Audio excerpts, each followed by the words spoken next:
দেখবো। হ্যাঁ, টাটা।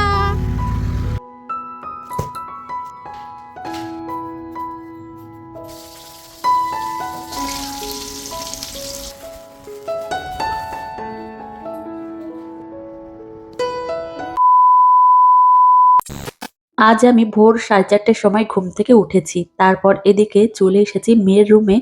আর এখন আমি চুলটা ভালো করে আঁচড়ে নেব। সকালবেলায় ঘুম থেকে ওঠার পরে চুলের যে অবস্থা হয়, একদম এলোমেলো হয়ে থাকে, দেখতে খুবই বাজে লাগে।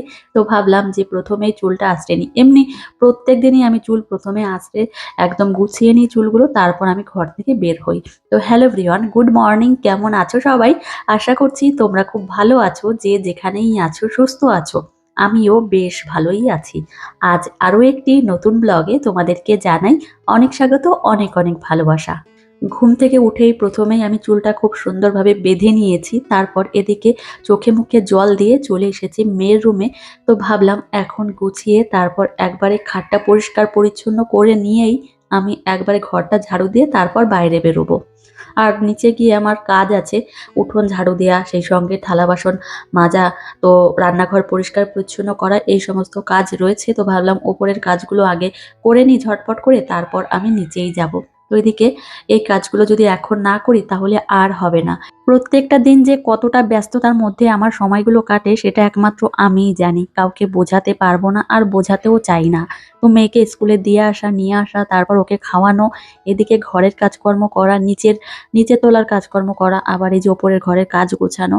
তো নিজের বলতে তেমন একটা কোনো সময় পাই না। আর যেটুকুই সময় পাই সেটুকু ভিডিওর এডিট নিয়ে, ভয়েস নিয়েই সময়টা কেটে যায়। তখন যে কি করব সেটাই বুঝতে পারি না। তো আবার মেয়ের পড়াশোনা আছে, ওকে লেখাপড়া করাতে হয়, সবটা তো আমাকেই সামলাতে হয়। আদিশ্রী যখন একদম ছোট ছিল তখন আমি মনে মনে ভাবতাম যখন আমার মেয়ে একটু বড় হয়ে যাবে তখন হয়তো আমার এতটা পরিমাণে প্রেশার পড়বে না। কিন্তু না, এখন দেখি তার উল্টো। এখন আমার মেয়ে যত বড় হচ্ছে আমার কাজের প্রেশার তত বেশি হচ্ছে। তবে আমার মধ্যে একটা জিনিস আছে, সেটা হচ্ছে আমার ধৈর্য ক্ষমতা। তো আমার প্রচুর ধৈর্য আছে, আর এটাই আমি রাখতে চাই। তো ধৈর্য থাকলে সবকিছুই হবে। তো এদিকে চলে এসেছি এখন মেয়ের টিফিন করতে। সকালবেলায় তো রান্নাবান্না হয়ে গেছে, তোমাদের সঙ্গে শেয়ার করিনি। রোজ রোজ একই রান্না কি বা দেখাবো বলো? তো সেজন্য ভাবলাম যে মেয়ের জন্য কি টিফিন তৈরি করি, তাহলে সেটাই তোমাদের সঙ্গে শেয়ার করব। এখন আমি বলি এর মধ্যে কি কি দিলাম। মানে এই বোলের মধ্যে আমি প্রথমে সুজি দিয়েছি, তারপর একটু ওটস দিয়েছি, সামান্য জল দিয়েছি, আর একটুখানি লবণ দিয়েছি স্বাদ অনুযায়ী। আর এখানে আমি ক্যাপসিকাম কুচিয়ে রেখেছি, এখানে টমেটো রয়েছে, তারপর পেঁয়াজ কুচি আর একটু আদা গ্রেট করে রেখেছি।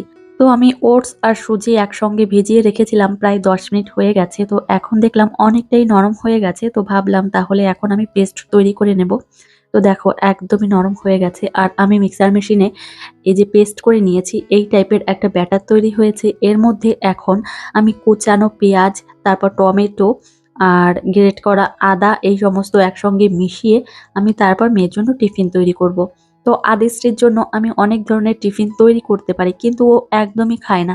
তোমাদের আজও দেখাবো যে আমার মেয়ে টিফিন খায় কি না খায়।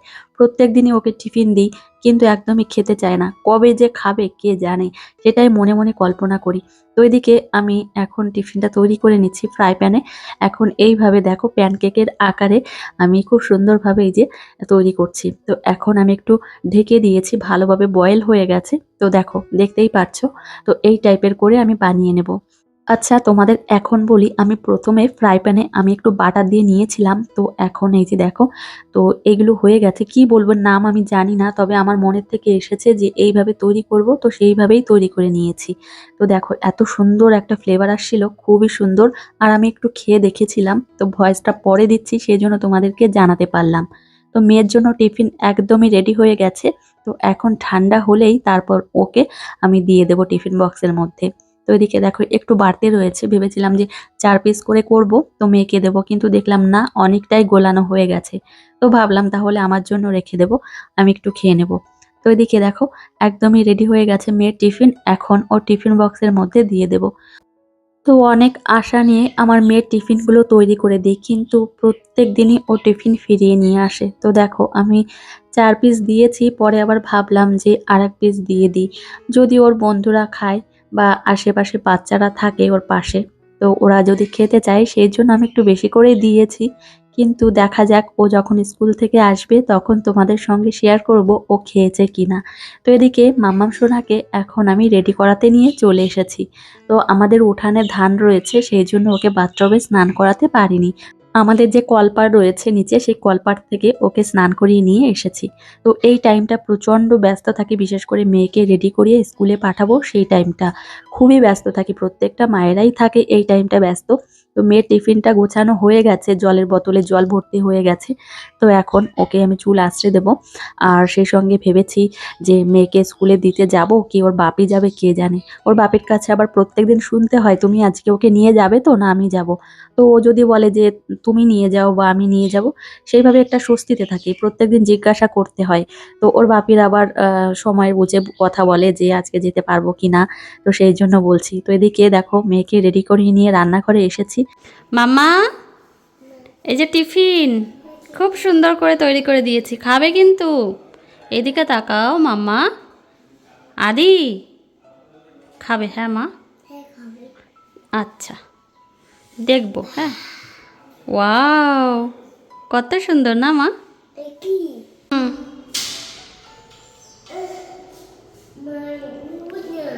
পারছো না? খোলো খোলো।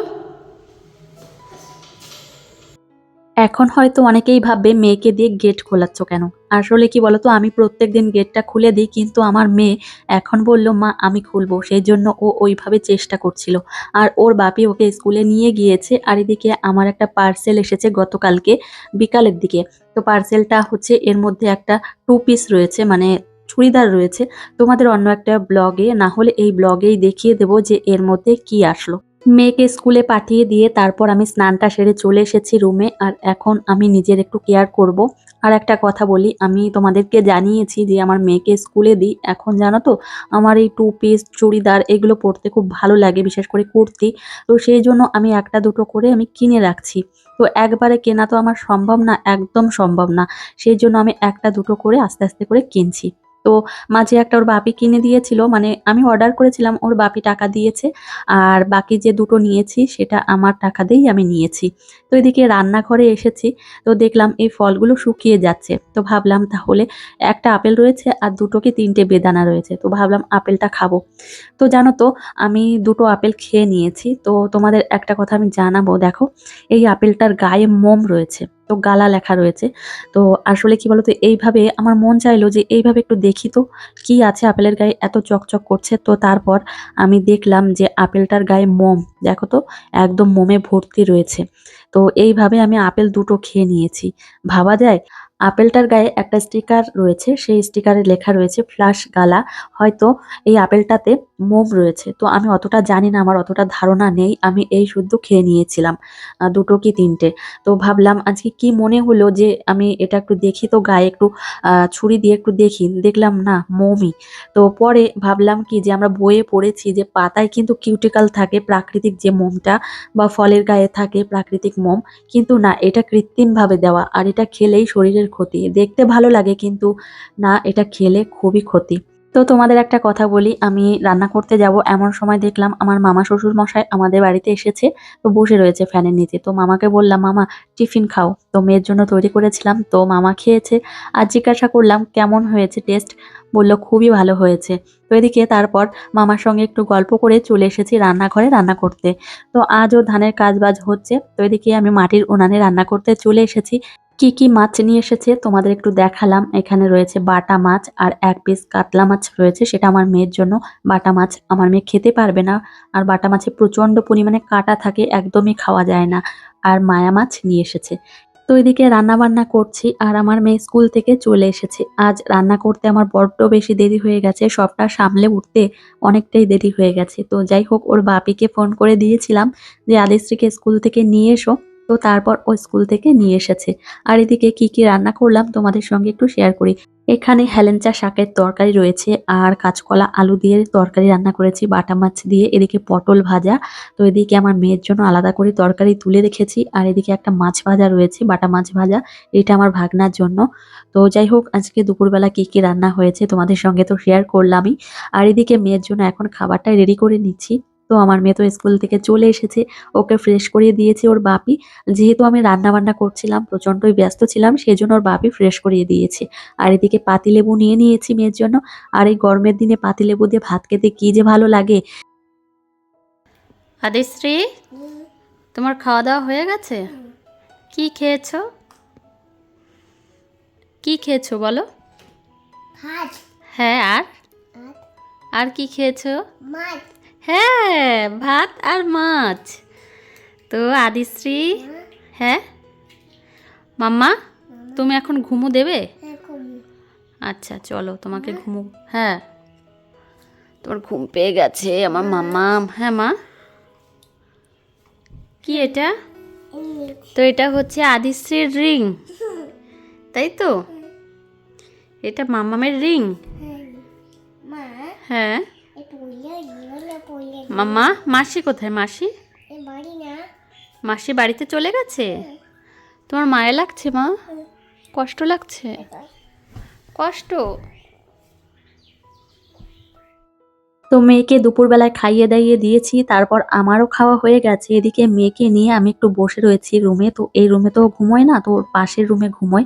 তো ওর সঙ্গে একটু সময় কাটাচ্ছি। আর একটু বাদেই তোমাদেরকে দেখাবো আমার মেয়ে টিফিন খেয়েছে কিনা। আর এদিকে দেখো ওর খেলনাগুলো নিয়ে কি খেলা করছে। এগুলোকেও বেবি বলে, ওর যে টেডিগুলো রয়েছে ও বেবি বলে। তো যাই হোক, এখন তোমাদেরকে দেখাবো যে আমার মেয়ে টিফিন খেয়েছে কিনা। তো আমি আগের থেকে ওর টিফিন বক্স বের করে ফেলি, কিন্তু তোমাদের দেখানোর জন্য আমি বের করিনি। তো এদিকে দেখো যে কটা দিয়েছিলাম সেই কটাই রয়েছে। তাহলে দেখো, এরকম ভাবে আমি এত কষ্ট করে ওকে টিফিন দিই, টিফিনগুলো খায় না। আদিশ্রীকে যখন আমি স্কুলে আনতে যাই তখন ম্যাডামদের একটাই অভিযোগ যে আদিশ্রী একদমই টিফিন খায় না। মা এত কষ্ট করে রোজ রোজ টিফিন বানিয়ে দেয় কিন্তু আদিশ্রী খায় না। আমরা অনেক চেষ্টা করি আদিশ্রীকে টিফিন খাওয়ানোর, কিন্তু আদিশ্রী ২ হাত দিয়ে ওর মুখটা চেপে ধরে রাখে আর বলে যে খাবো না, খাবো না। তখন আর ম্যাডামরা কি বা করবেন। তো আদিশ্রীকে ঘুম পাড়িয়ে দিয়ে আমি এদিকে ঘরটা একটু টুকটাক ভাবে গুছিয়ে নিলাম। এই খেলনাগুলো নিয়ে ও একটু খেলা করছিল, সেই জন্য সমস্তটাই কেমন এলোমেলো হয়ে রয়েছে। মাম্মা, ওঠো ওঠো ওঠো মা, মাম্মা ওঠো।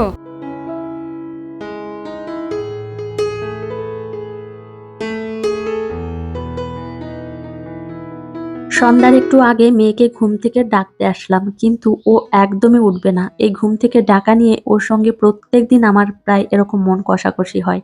উঠতে চায় না, কান্নাকাটি করে। কি বলবো, অনেক কষ্ট করে মেয়েকে ঘুম থেকে তুলি, সে সকালে হোক বা সন্ধ্যার সময়, এইভাবেই কান্নাকাটি করে। তারপর যখন ঘুম থেকে উঠে যায় তখন আবার ঠিকঠাক হয়ে যায়।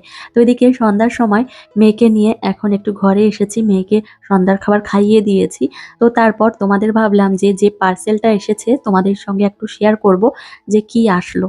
আর তোমাদের সঙ্গে শেয়ার না করতে পারলে সত্যি বলতে আমারও ভালো লাগে না। সে যা কিছুই আসুক না কেন, মনে হয় যে তোমাদের সঙ্গে একটু শেয়ার করি, সে ২ টাকার জিনিস হোক বা ১০০ টাকার জিনিস। তো এদিকে আমার টু পিসটা চলো তোমাদেরকে দেখাই। তো এদিকে মেয়ে তো কি ভাবছে, মেয়ে জানো তো এই কাঁচি দেখলেই প্রচন্ড ভয় পায়। ভয় পাওয়ার কারণ আছে, কাঁচি নিয়ে একদিন খেলা করতে করতে ওর হাতটা কেটে গেছিল। তারপর থেকে ও কাঁচি দেখলেই খুব ভয় পায়। তো এদিকে দেখো তোমাদেরকে দেখাচ্ছি। তো আমার কালারটা দেখে তো খুবই পছন্দ হয়েছে। তো এটা হচ্ছে কটন ব্লেন্ডের মধ্যে।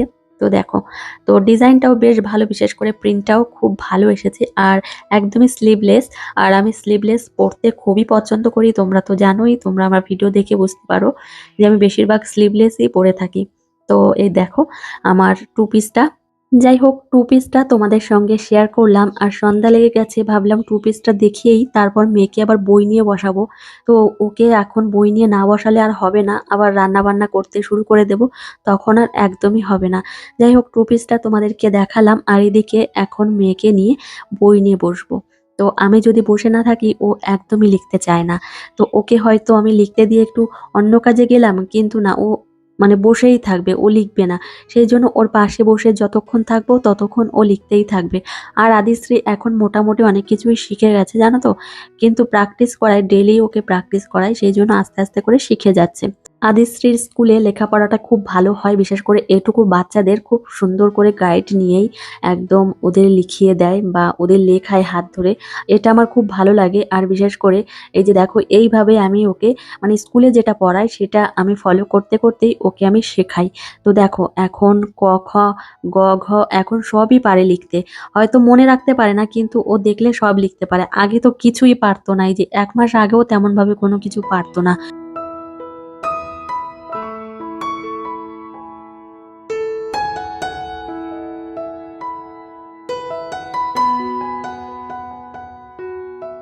আদিশ্রী স্কুলের ডায়েরি, তো এই ডায়েরিতেই সমস্ত কিছু লেখা থাকে কত পর্যন্ত কি লিখতে হবে বাংলা, ইংরেজি, অঙ্ক। তো সেইভাবেই দেখে দেখে ওকে প্র্যাকটিস করাই। তো সেইভাবেই আস্তে আস্তে করে আমার মেয়ে শিখে যাচ্ছে। আদিশ্রী, তুমি এখন কি করছো? মাম্মা, কি করছো বলো? তো আদিশ্রী এখন হোমওয়ার্ক করছে, স্কুল থেকে এগুলো লিখতে দিয়েছে দেখো। তো এগুলো কমপ্লিট করছে। মাম্মা, মাম্মা, এটা কি বলো তো? এটা কি বলো তো?